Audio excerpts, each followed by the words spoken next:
Love and hate are two sides of the same emotional coin. When we fall out of love with something, we don't hate it, we're indifferent to it. So when you start to hate a hobby or a passion that you once had, the question to ask yourself is, what has changed and how can I turn that hate back into love? And I'm going to walk you through it from the beginning. I've been a dedicated guitar player for over 23 years and a teacher for the last 15. And up until about a year ago, I had a codependent relationship with my instrument. I would practice for hours when I was in college, sometimes 6 hours at a stretch.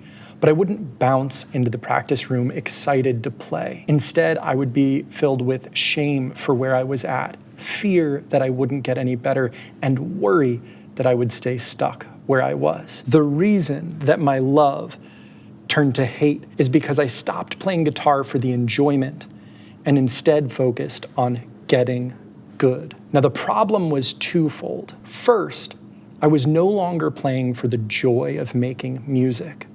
And we'll get back to that in a second. And the second was, I hadn't even defined what good was. So the first thing I did was define good. I made short-term goals for myself, those SMART goals that every business talks about, with the focus on achievability. I've found as musicians and artists and creatives, we are prone to making big goals based on our wildest dreams, which is wonderful. But we also need to have short-term goals that we can take action on and see results, which adds fuel to our fire of excitement to keep making music. See, I had to be honest with myself about where I was, where I wanted to go, and how far along that path I could get in the next month or two.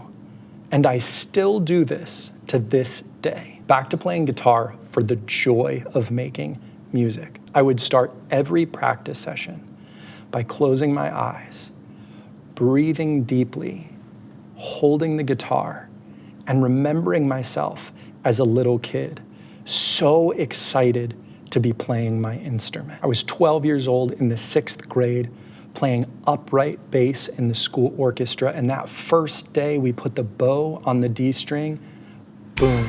It was electrifying, and I've been chasing that high ever since. The memory that sets you on fire to play music is certain to be different from mine. But going back to the love of making music is what keeps the passion alive. Music isn't about playing fast or learning scales or impressing your friends or an audience. Music is about experiencing and sharing the emotions that only music can express. If you aren't sure what your goals should be or you want help achieving them, join us at skool.com/guitar in my free guitar course and community so you don't have to do it alone.